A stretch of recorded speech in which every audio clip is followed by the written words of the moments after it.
Okay, let's get it started. So this is the first meeting for the PNS course entitled Understanding and Designing Modern and Flash-Based Solid-State Drives. In short, PNS Modern SSDs. I am Ji-sung Park, a postdoc at Safari Research Group led by Professor Onomotulu. So before we get into the course, let me introduce briefly ourselves.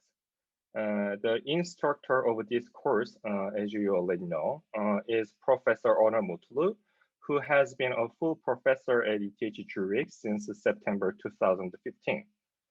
He is also currently a faculty member of Carnegie Mellon University, where he held the Strecker Professorship before joining the ETH.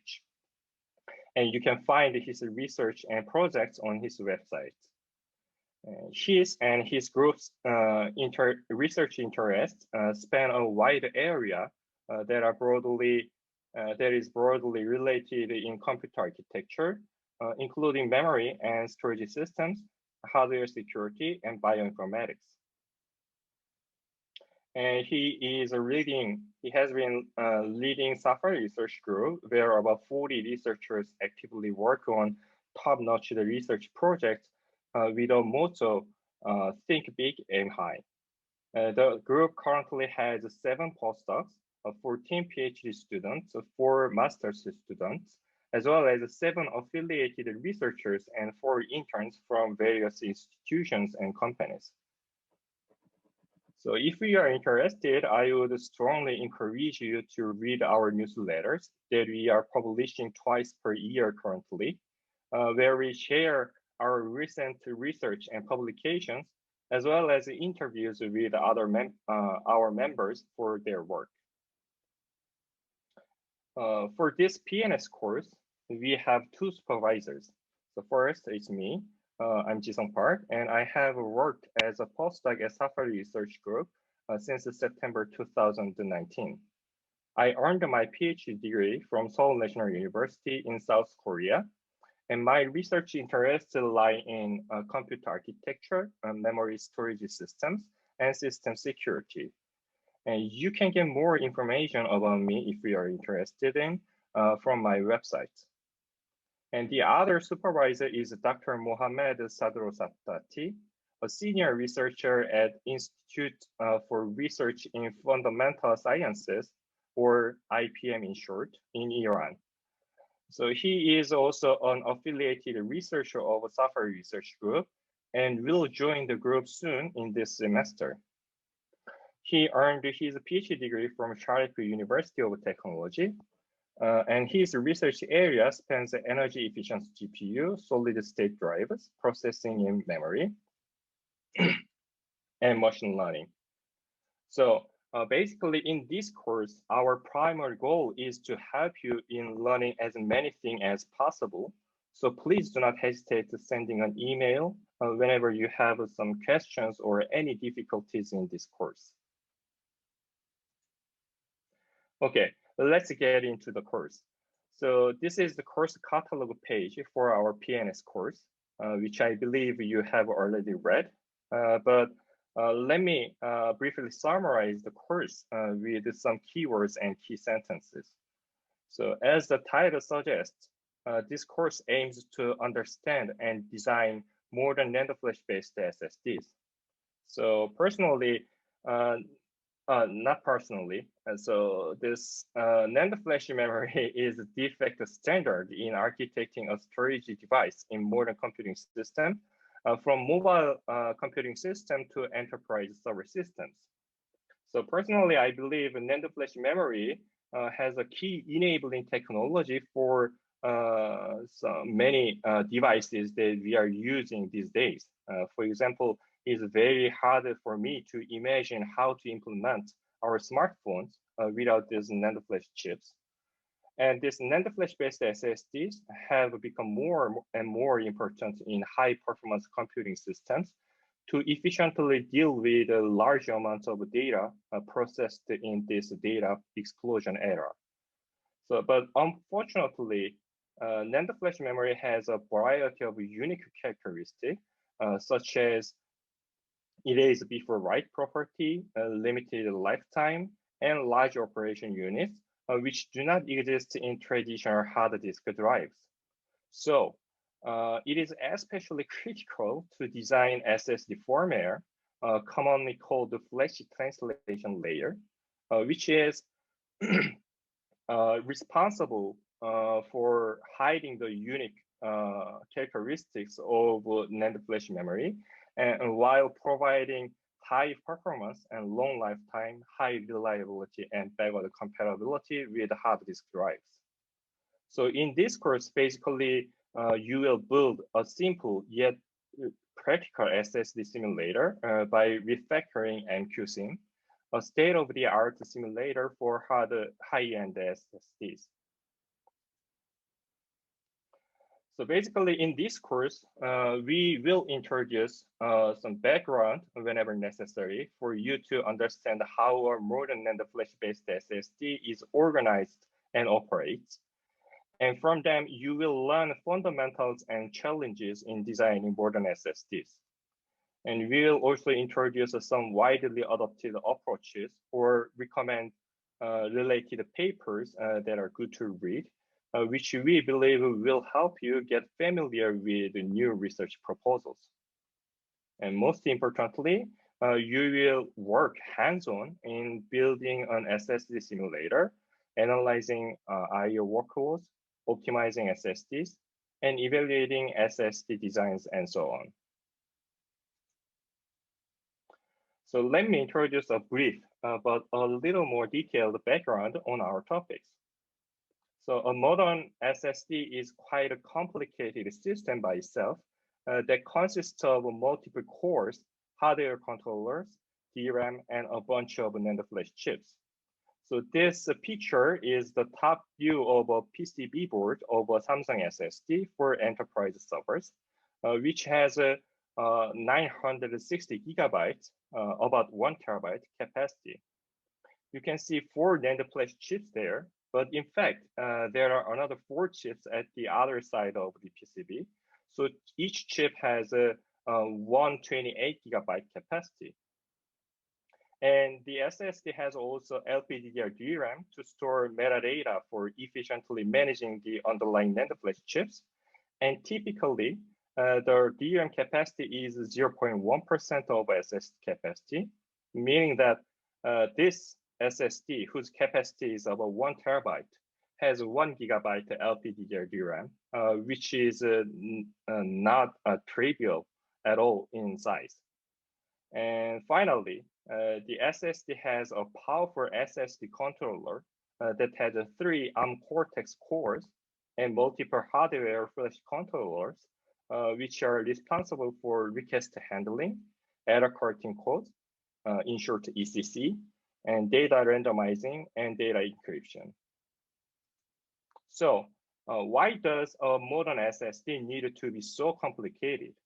It is because an SSD needs to provide backward compatibility again with traditional hard disk drives. And hard disk drives are usually composed of a bunch of sectors whose size are smaller than the file system block size. For example, the basic sector size is 512 bytes, whereas the default block size of most file systems is 4 kilobytes. And hard disk drive supports overwrites, meaning that if you want updated contents of a sector, you can simply rewrite the sector with the new data.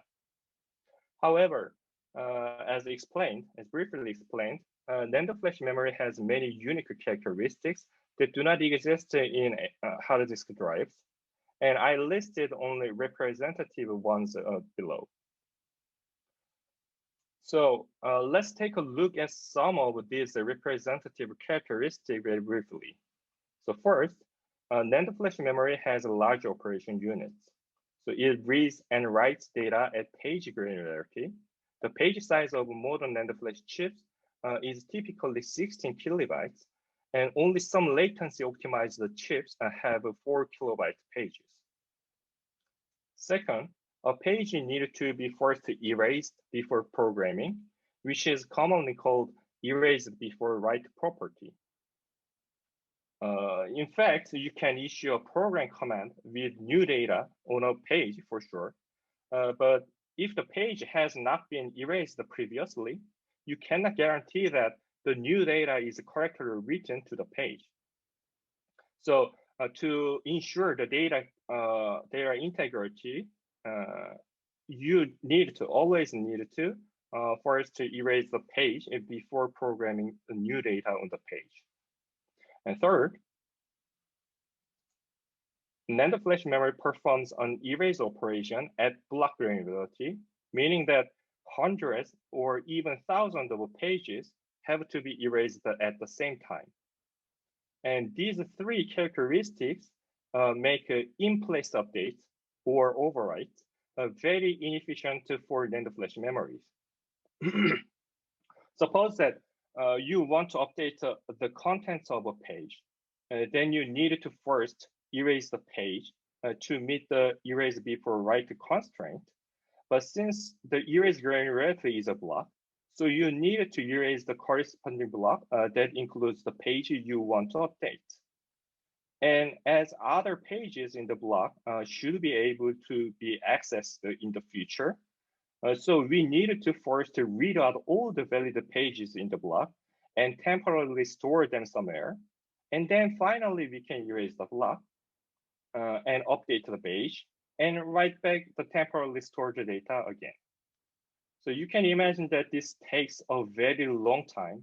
So modern SSDs commonly perform out-of-place writes, meaning that they always write new data to a new page that has been previously erased and perform garbage collection to use the page that stores the previous data for future write requests.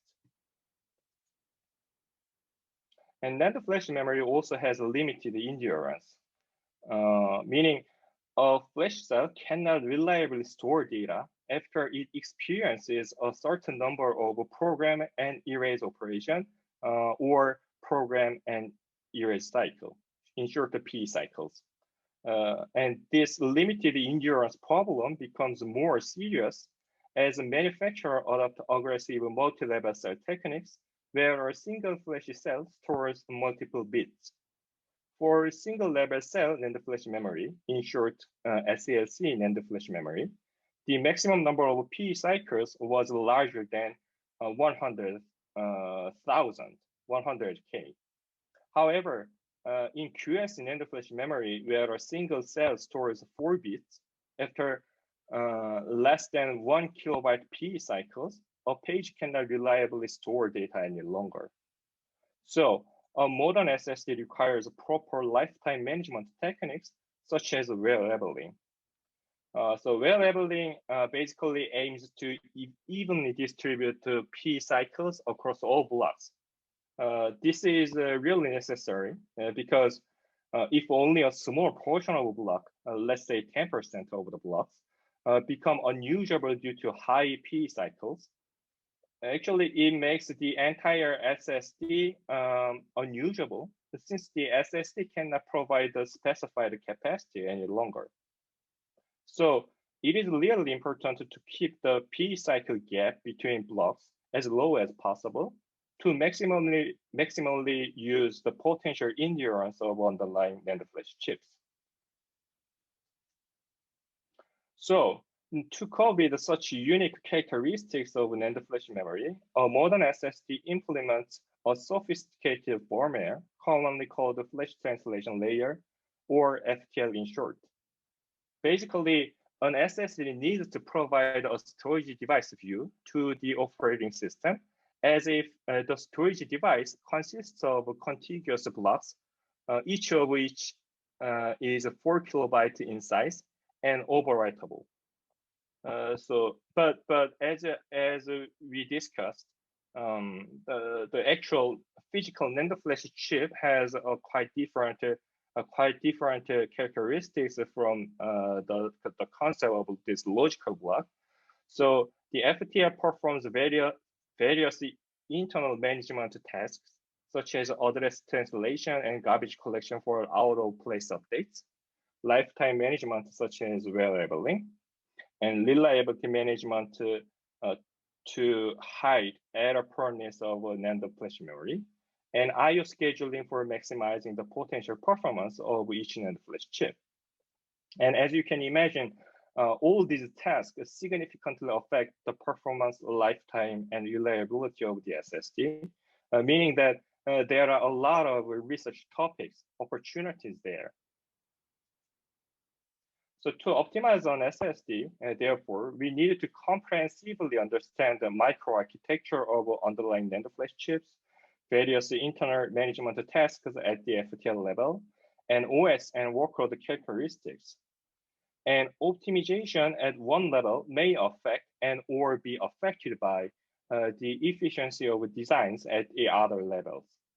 So suppose that, even if you come up with and implement a very efficient new features at NAND flash architecture level, it cannot improve the SSD performance over lifetime or anything at all if the FTL cannot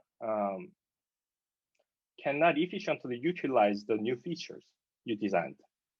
So in SSD optimization, we need a very accurate SSD simulator that accurately models various functionalities over the FTL or underlying NAND flash chip, and many other components like DRAM to accurately estimate the performance and lifetime when your new design is adopted.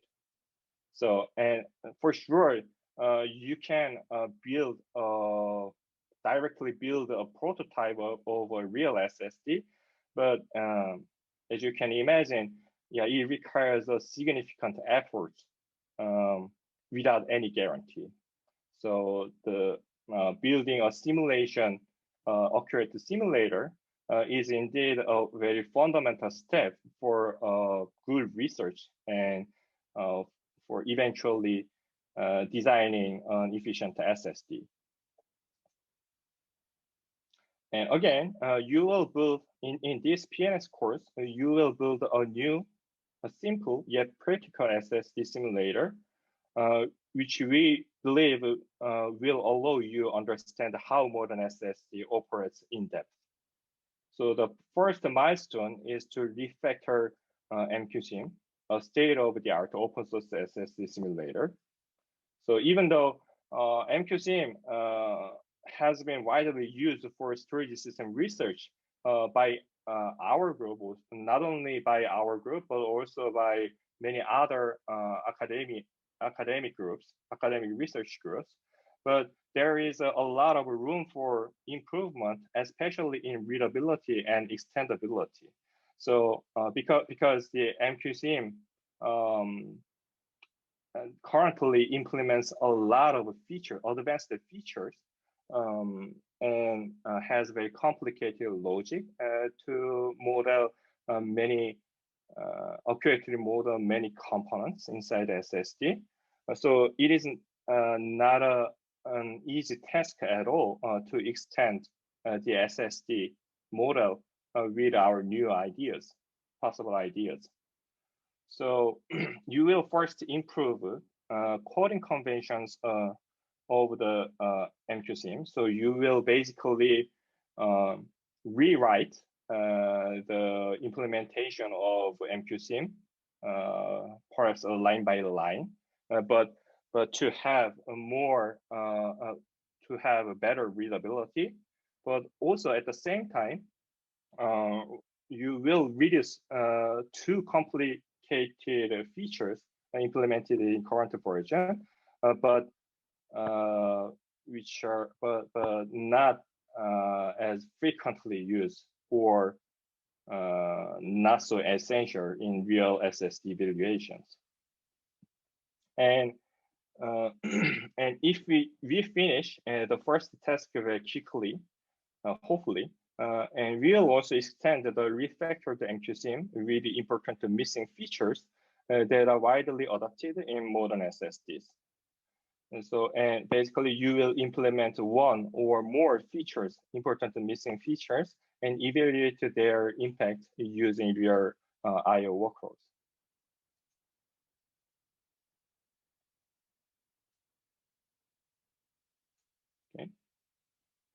And we expect this PNS course to allow you to improve your knowledge in computer architecture with a focus on modern storage systems.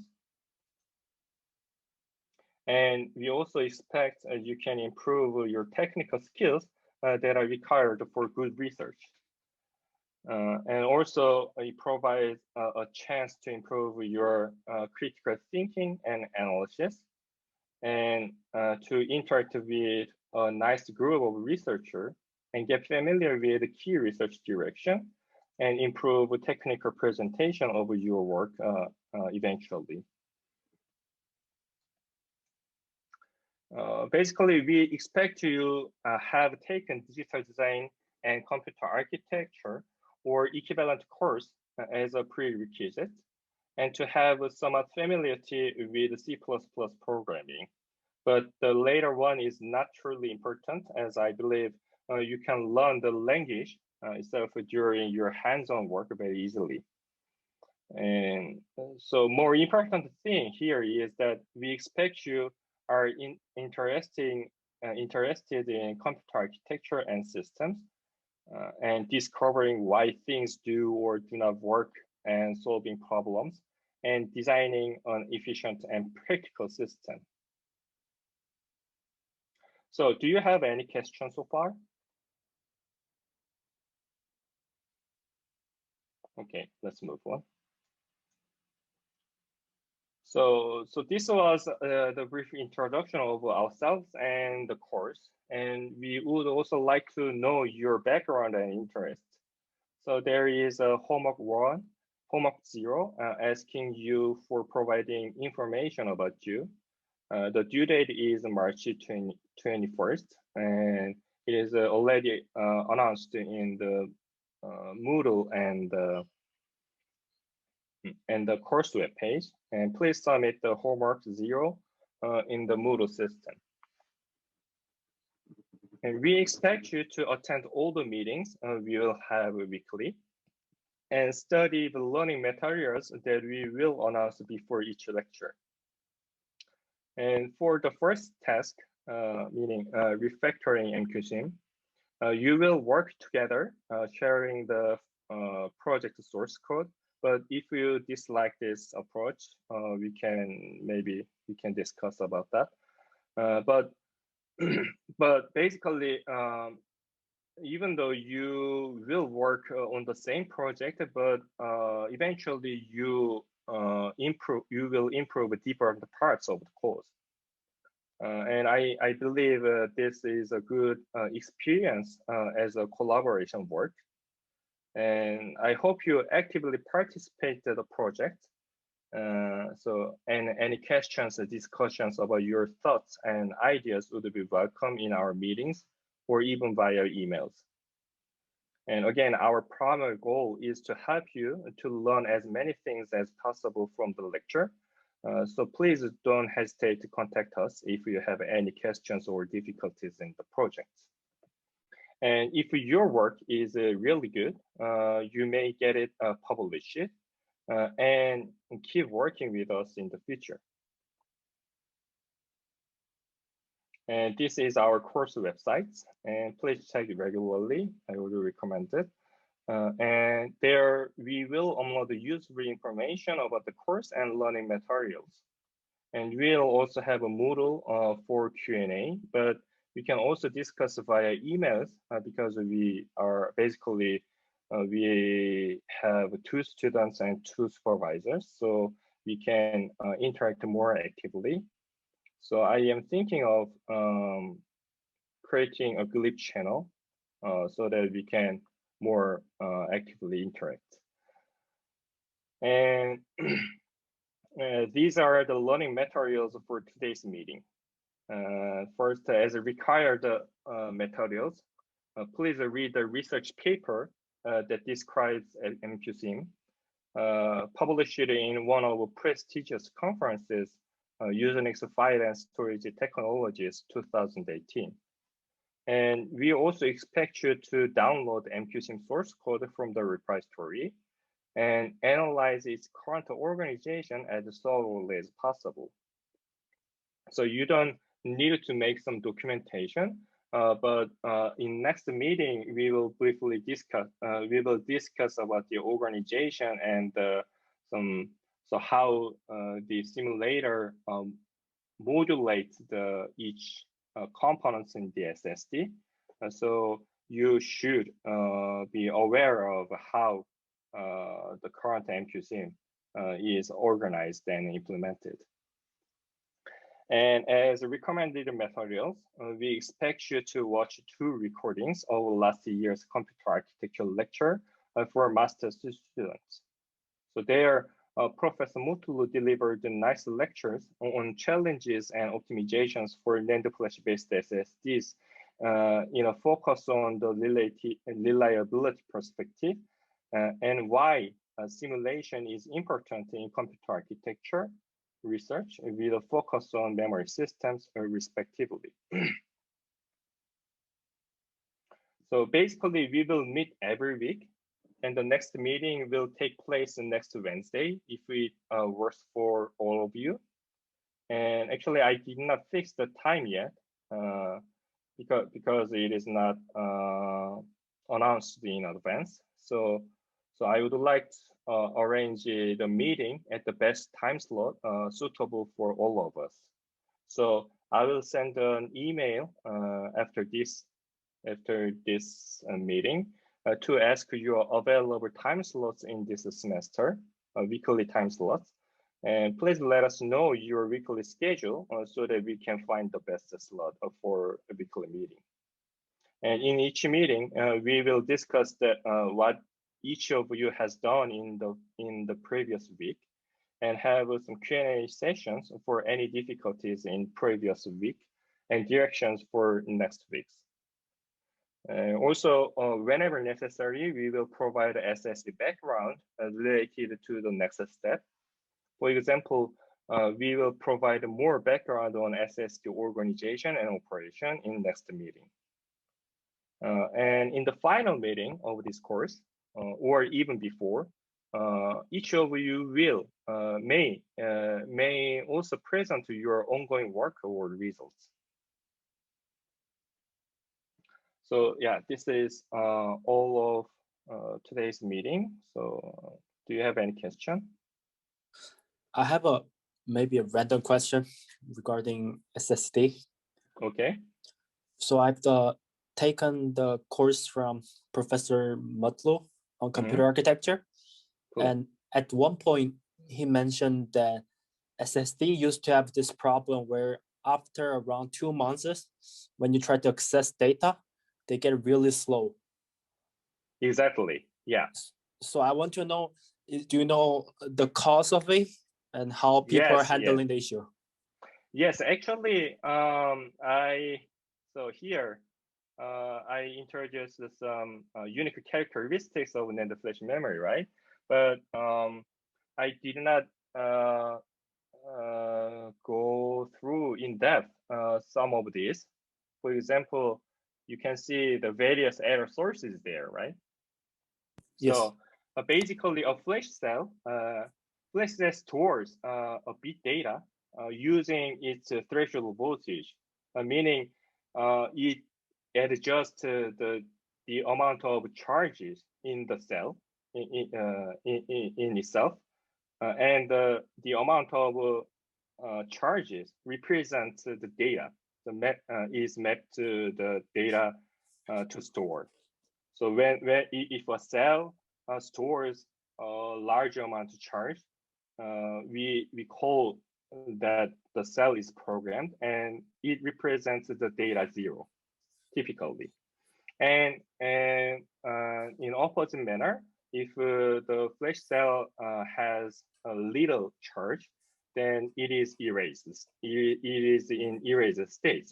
But the problem is a flash cell basically leaks its charge over time, meaning that it can lose its data, right? So it's a very error prone, and this we call this losing data over time as a retention loss. And if the amount of charge loss is too significant, becomes too significant, we encounter an error when reading the cell. Okay. So if we do not access an SSD for like 2 weeks, then the programmed cell leaks their charge significantly, I would say. So if you access such pages again after 2 weeks, you eventually encounter raw bit errors very significantly. So the SSD should perform the ECC correction, which is quite complicated in modern SSDs.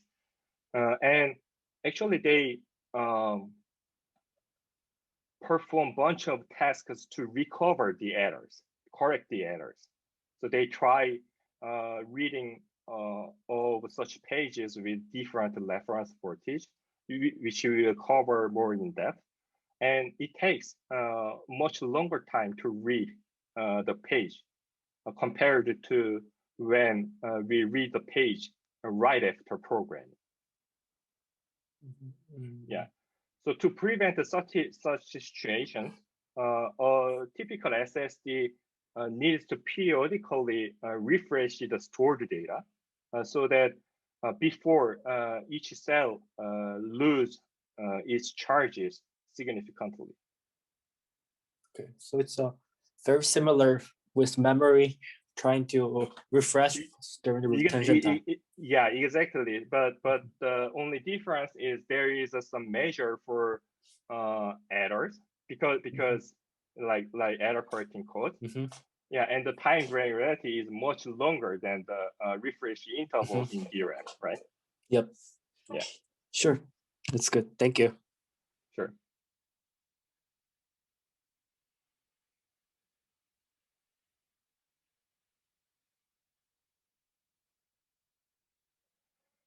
So, okay. So